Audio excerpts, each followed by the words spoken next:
brothers and sisters. I hope you are well. God bless you. And I love you. So this is the other part of the video. The other video was about the Old Covenant and the New Covenant. And this one is about the Old Testament and the New Testament.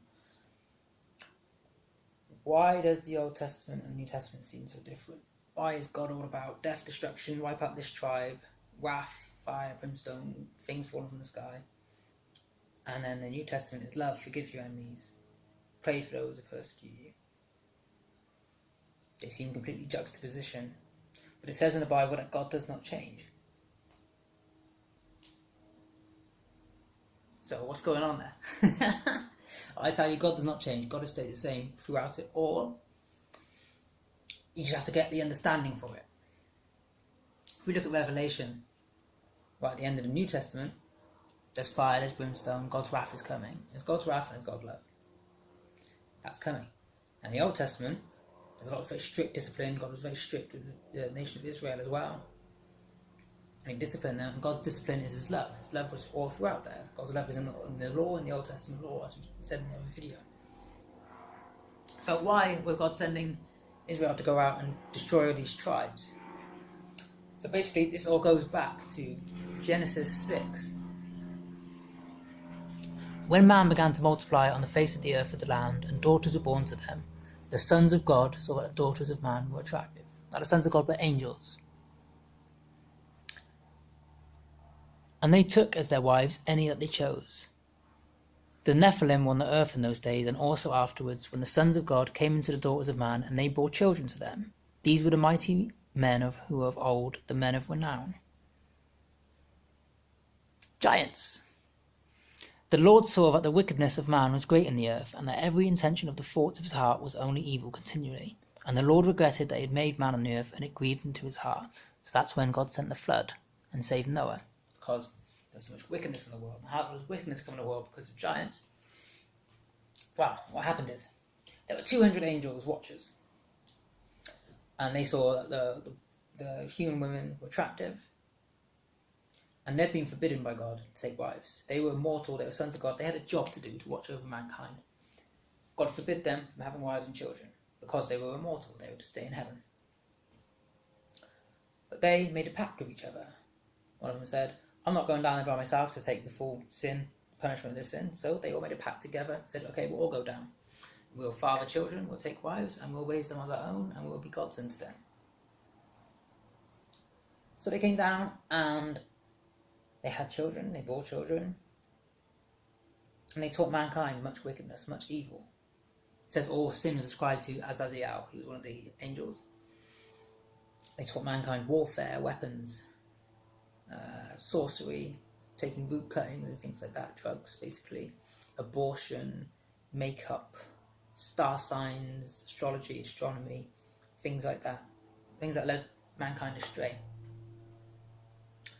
And what happened is, with these giants who they bore, they were half angel, half human. They had human DNA and they had angel DNA in their genetics. And, Goliath, David and Goliath, who was a giant, he had 6 fingers on his hand, well, including his thumb, in each hand. They had 2 rows of teeth and they were giants. Goliath wasn't the only one. There's plenty of other things. There's the Nephilim, the Rephaim, the sons of Anak. There's quite a few different tribes of giants throughout the land. When these giants died, because they were half mortal, half immortal, half angel, half human, when their physical body died, their spirit stayed on the earth and it roams around.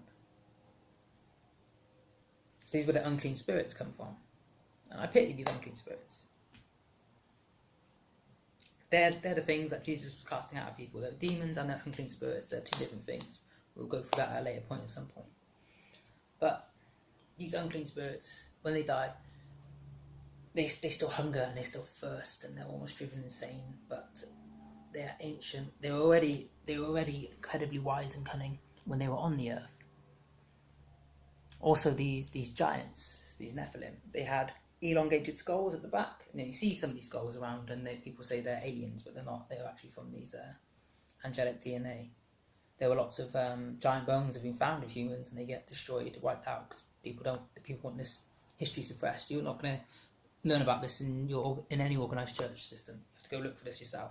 So you go seeking Jesus and he says, I'll give you the truth and the truth will set you free. This is the truth.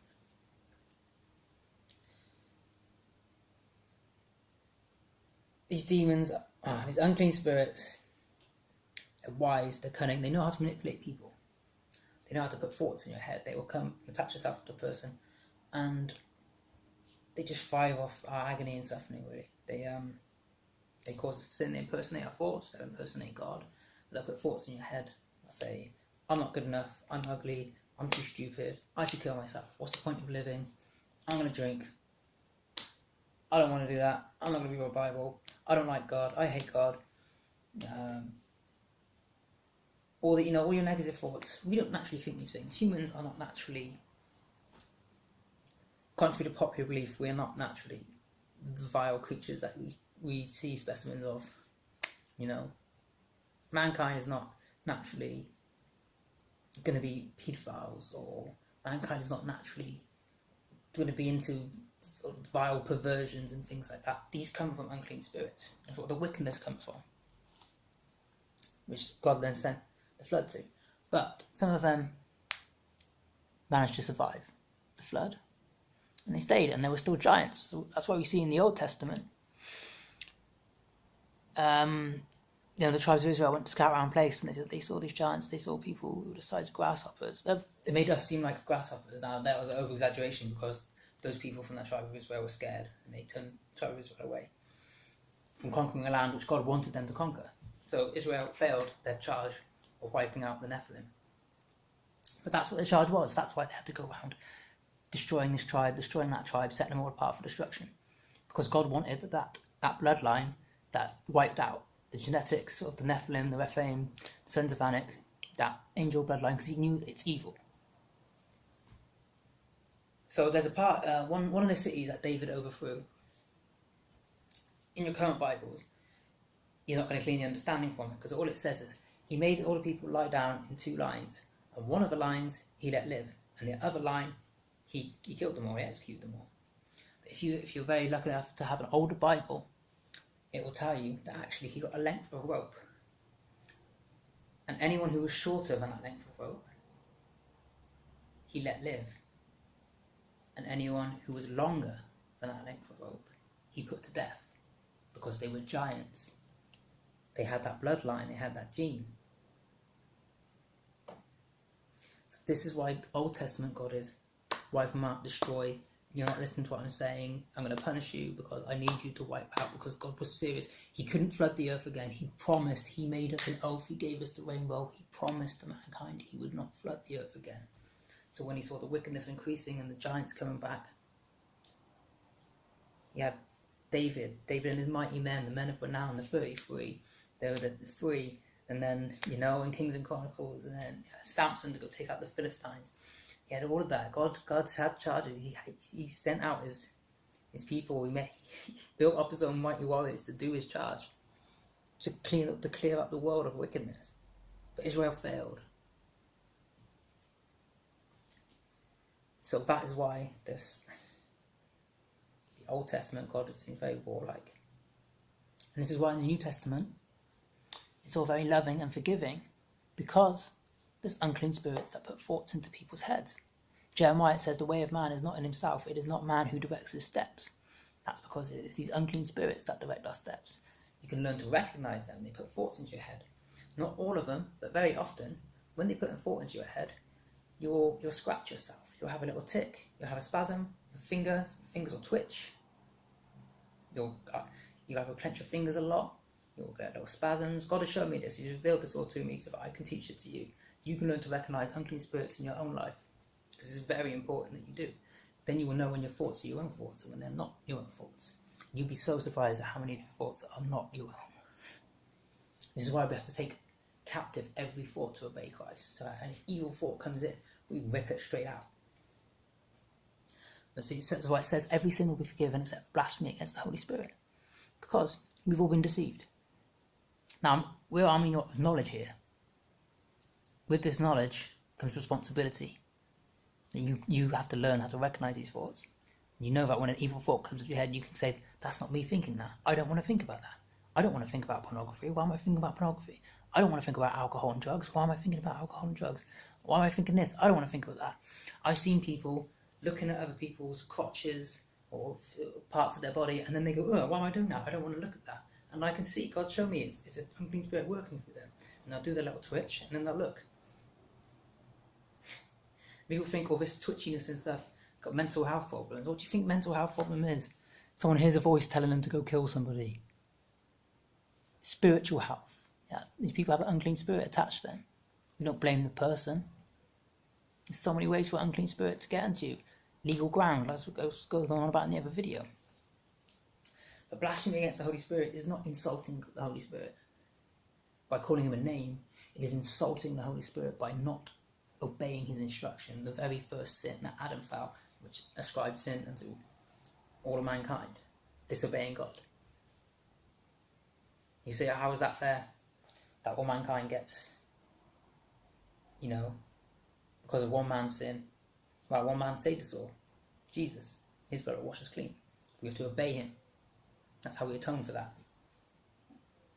Jesus died to atone for our sins, but we have to obey. All glory goes to God. Jesus did all the work on the cross, but we still have work to do. We have to obey and follow the teachings. So, I hope this gives some understanding about why does the New Testament seem so different to the Old Testament. God has not changed. God's love and his wrath is throughout all of it. The whole Bible is full of God, people acting wickedly, a city acting wickedly, and God sends a prophet and says, look, you need to change your ways, you need to stop doing that. And if they stopped, he'd save them, he wouldn't destroy them. But if they didn't stop, he would destroy them like Sodom and Gomorrah.